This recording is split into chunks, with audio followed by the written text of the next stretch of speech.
Hello everyone. आज हम ergonomics यानी कि सुकार्यिकी के बारे में पढ़ेंगे। ये आपके चैप्टर 1 काम, आजीविका और करियर का एक पार्ट है। जैसा कि आप सभी ने ये वर्ड बहुत बार सुन रखा होगा, अर्गोनॉमिक्स। आजकल बहुत ज़्यादा इस शब्द का प्रयोग होता है। इसको हिंदी में सुकार्यिकी कहते हैं।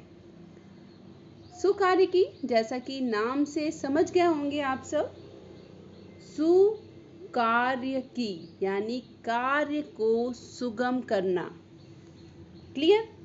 तो सुकार्यिकी का अगर परिभाषा की बात की जाए तो मनुष्य और उसके द्वारा जो भी उपयोग किए जाने वाले उपकरण या मशीन है, और वो जिस परिवेश में काम करता है, जिस एरिया में, परिवेश मतलब जहाँ पर वो काम कर रहा है, उसके बीच के संबंध का एक विज्ञान है। तो चलिए आगे बढ़ते हैं। तो सुकार्यिकी या अर्गोनॉमिक्स वह विज्ञान है जो मनुष्य और उसके काम के वातावरण के बीच के संबंध से संबंधित है, और ये शारीरिक मानसिक तनाव को नियंत्रित करने वाले कारकों को ध्यान में रखता है। मतलब क्या हुआ? कार्य और कार्य स्थल। कार्य मतलब आप जानते हैं जो हम कार्य करते हैं, आपने इसके पार्ट 1 में जरूर पढ़ा होगा कार्य का होता है। और कार्यस्थल जो एरिया पे काम करते हैं उसको सुगम एवं कुशल बनाना है, यानी कि ऐसे सभी कारक और लोगों के गुणों को विकसित करना जो कार्य की कुशलता को प्रभावित करते हैं। अर्गोनॉमिक्स 2 यूनानी शब्दों से मिलकर बना है। इनके 2 ग्रीक शब्द हैं। क्या क्या है? एर्गोन और नॉमिक्स। एर्गोन का मतलब होता है काम, और नॉमिक्स का मतलब होता है प्राकृतिक नियम। जैसा कि आजकल बहुत सुनने में आता है, प्रकृति की तरफ चलें, प्रकृति को समझें। तो अर्गोनॉमिक्स 2 शब्दों से मिलकर बना है, एर्गोन और नॉमिक्स। इसका ह्यूमन फैक्ट इंजीनियरिंग के रूप में भी इसे हम बोल सकते हैं। और संक्षेप में अर्गोनॉमिक्स प्राथमिक लक्ष्य के साथ काम का अध्ययन है जो कार्यकर्ता के लिए काम के माहौल को उसके अनुकूल बनाता है। जैसे कि आप कहीं भी काम करते हैं, अगर आपके अनुकूल वहाँ वातावरण नहीं है, आप पढ़ रहे हैं और आपके अनुकूल आपको बैठने की सही से अरेंजमेंट नहीं है, आप नहीं बैठ पा रहे हैं, तो ऑब्वियस है आप जितना पढ़ सकते हैं उतना नहीं पढ़ पाएंगे। क्लियर? तो इसी तरीके से अगर हमारे जिस क्षेत्र में हम काम कर रहे हैं वो हमारे अप्रोप्रिएट नहीं है, हमारे लायक नहीं है, जिस एरिया मतलब लायक मीन कि आपके लिए सुटेबल नहीं है, तो आप वहाँ आपका जो एफिशिएंसी है, कार्य करने की क्षमता है, वो ज़रूर प्रभावित होगी। तो इसको आसान शब्दों में समझते हैं। अर्गोनॉमिक्स या सुकार्यिकी मानव और मशीन का समायोजन है। इसमें मानव कार्य के इष्टतम पारस्परिक समायोजन को प्राप्त करने के लिए इंजीनियरिंग विज्ञान के साथ संयुक्त मानव जैविक विज्ञान का अनुप्रयोग शामिल है, यानी कि इंजीनियरिंग विज्ञान भी लगता है और संयुक्त मानव जैविक विज्ञान भी इसमें शामिल किया जाता है। जिससे क्या होता है कि मानव की दक्षता, यानी एक मनुष्य किसमें दक्ष है और उसकी भलाई के संदर्भ में लाभ को मापा जा सके। उपकरण, मशीनें और वर्क स्टेशन काम को फिट करने के लिए डिज़ाइन किए जाते हैं या किए गए हैं ताकि तनाव एवं स्वास्थ्य समस्याओं को, इन सब कुछ चीज़ों को कम किया जा सके। अगर आसपास बहुत अच्छा माहौल है, बहुत अच्छा बैठने की व्यवस्था है, कार्य करने का टेबल अच्छा है, तो हम काम को बिना टेंशन के कर पाएंगे। सुकार्यिकी के एक महत्वपूर्ण पहलू क्या हैं? जितने भी अर्गोनॉमिस्ट हैं जो इस एरिया में काम कर रहे हैं, वो ये मानते हैं कि सुकार्यिकी में कार्य क्षमता यानी श्रमिक क्षमता का संबंध है। इस पे विचार किया जाता है, यानी कि श्रमिक क्षमता में शारीरिक, क्रियात्मक और मनोवैज्ञानिक क्षमता कैसी है। कार्य की मांग क्या है, जिसमें कार्य की मांग मतलब कार्य की प्रकृति कैसी है और जटिलता कैसी, कितना कठिन काम है, कर्मचारियों की क्या आवश्यकता है, कितनी अवधि और कितनी मुद्रा की जरूरत है उसमें। एवं तीसरा महत्वपूर्ण पहलू है जिस पर विचार किया जाता है सुकार्यिकी में, वो है काम का वातावरण, यानी कार्य परिवेश कैसा है, कार्यस्थल पर होने वाला शोर, आर्द्रता, कंपन, प्रकाश, ताप। इन 3 महत्वपूर्ण पहलुओं पर विचार किया जाता है। ये 3 अर्गोनॉमिक्स के महत्वपूर्ण पहलू हैं। तो सुकार्यकी का उद्देश्य क्या है? काम करने की स्थिति उत्पन्न करने के लिए जो मानव स्वास्थ्य के लिए खतरनाक नहीं है, श्रमिकों को जो स्वीकार्य हो और कार्य बल और कार्य उत्पादन और उत्पादकता के लिए इष्टतम हो। ये इसका उद्देश्य है कि किसी भी मनुष्य के कार्य करने की क्षमता को बढ़ाया जाए और ऐसे परिवेश में वो कार्य करे जो उसके स्वास्थ्य के लिए खतरनाक नहीं है, वो अपना अधिकतम जो दे सकता है 100% वो अपने काम को दे सके, ये इसका उद्देश्य है। सुकार्यकी यानी एर्गोनॉमिक्स का विज्ञान 4 स्तंभों पर स्थापित है। इसके बेसिक 4 स्तंभ है जिस पे आधारित है। पहला है मानवमिति या मानववंशीय, इसमें शरीर का आकार और माप ये बहुत ज़रूरी है सुकार्यकी के लिए। जैव यांत्रिकी यानी बायोकेमिक्स, इसके अंतर्गत पेशी कंकाली गतिविधियां और उस पर जो बल लगाया जाता है वो आता है। तीसरा है शरीर क्रिया विज्ञान, शरीर की क्रिया का क्या विज्ञान है। और औद्योगिक मनोविज्ञान, ये सुकार्यकी के अध्ययन, जो सुकार्यकी का अध्ययन है वो इन 4 स्तंभों पे किया जाता है। तो सुकार्यकी में ये 4 स्तंभ पहले का अध्ययन करके उसके हिसाब से जो कर्मचारी हैं उनके लिए फर्नीचर जिस पे वो बैठ के कार्य करेंगे वो डिज़ाइन किया जाता है। तो सुकार्यकी की आवश्यकता क्या है? कार्य स्थल पर सुकार्यकी का उपयोग निम्नलिखित के लिए किया जाता है। तो क्या है वो आवश्यकता? कार्यस्थल में एर्गोनॉमिक्स का उपयोग सुरक्षा और स्वास्थ्य में सुधार के लिए बहुत ही ज़रूरी है। कार्यस्थल की चोटों की संख्या और गंभीरता को कम करना।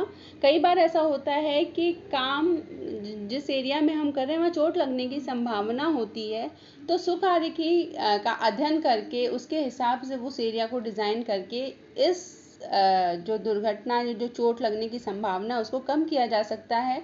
मानवीय भूल के कारण जो संभावनाएं होती हैं, मानवीय भूल की वजह से कुछ मिसहैपनिंग होती है, उसकी संभावना को, उन दुर्घटनाओं की संभावनाओं को कम करना। नौकरी में प्रभावशीलता में सुधार किया जाता है सुकार्यकी द्वारा। इसमें उत्पादकता में वृद्धि की जाती है, क्योंकि अगर हम अपना 100% देंगे तभी प्रोडक्टिविटी बढ़ेगी, उत्पादकता बढ़ेगी। अगर हम बेमन से, क्योंकि ये जहाँ हम बैठ रहे हैं वहाँ हमें अच्छा नहीं लग रहा है, बैठ नहीं पा रहे हैं, हमें कंफर्ट जोन नहीं आ रहा है, पीठ में दर्द हो रहा है, तो ऐसी स्थितियों में हम उत्पादकता में वृद्धि नहीं कर पाएंगे। ठीक है, क्योंकि हम अपने काम को सही से नहीं कर पाएंगे। त्रुटियों को कम करना, जो गलतियाँ होती हैं, मानव गलतियाँ होती हैं, उनको कम करना और चोटों को नष्ट करना या कम करना। एर्गोनॉमिक्स या सुकार्यकी एक प्रभावी उत्पादकता उपकरण जो कुछ मामलों को संबोधित करता है, जैसे कार्य स्थल या वर्क स्टेशन का डिज़ाइन, कार्य डिज़ाइन, कार्य विधियों का डिज़ाइन करना, उपकरण को डिज़ाइन करना, सुविधाएं वहाँ पर देना और पर्यावरण। तो हम कह सकते हैं कि सुकार्यकी सुविधाजनक एवं सुरक्षित कार्य प्रवेश उपलब्ध करा के कर्मचारियों की रोजगार संतुष्टि में वृद्धि करने में सहायक है, यही इसकी आवश्यकता है। सुकार्यकी या एर्गोनॉमिक्स के क्या लाभ हैं? समझ चुके हैं आप सुकार्यकी के बारे में पूरी तरह से, तो उसके लाभ भी आपको समझ आ गए होंगे, पर एक बार उनको देख लेते हैं। चोट और दुर्घटनाओं के जोखिम को कम करता है, उत्पादकता बढ़ाता है, गलतियों को कम करता है और फिर काम करने बार बार किसी एक पर्टिकुलर काम को गलतियों की वजह से जो हम दोहराते हैं उसमें कमी आएगी, हमारी दक्षता बढ़ेगी। अच्छा, जब हमें अच्छा लगेगा काम करने को तो उसे और अच्छे से करेंगे और ज़्यादा उसमें सीख पाएंगे।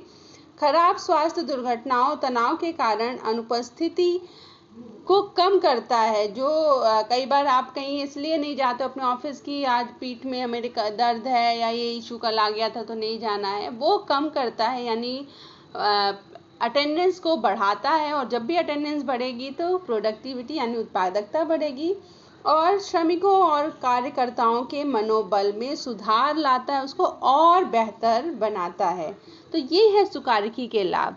सुकार्यकी को एक छोटे से उदाहरण से मैं समझाती हूँ। एक एग्जाम्पल देखिए कि अगर कोई व्यक्ति, सपोज मैं हूँ, मैं जहाँ पे काम कर रही हूँ वहाँ पर कुर्सी ऐसी है जिस पे बैठनी हो, वो मेरे अनुरूप नहीं है। मैं उस पर मेरा ऊंची है या मेरा पैर लटक रहे हैं उस पर, और मैं जो भी काम कर रही हूँ अगर वैसी ही स्थिति में काम करती जाऊंगी तो क्या होगा, कुछ दिनों बाद घंटों उस पे बैठने की वजह से कभी मेरे पीठ में दर्द होने लगेगा, या पैर लटके रहते तो पैर में सूजन आने लगेगी, पैर में दर्द होने लगेगा।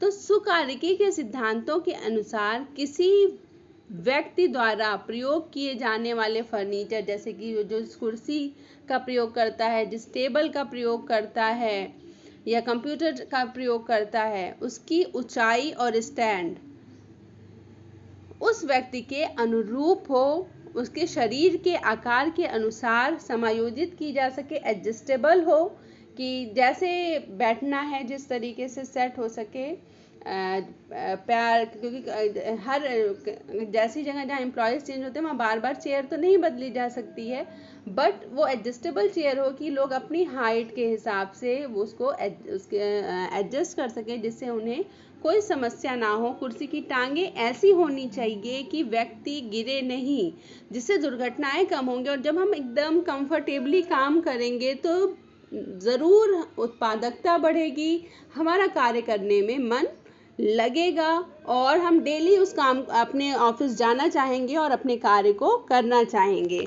तो इस उदाहरण से आप सुकार्यकी को पूर्ण तरीके से समझ गए होंगे।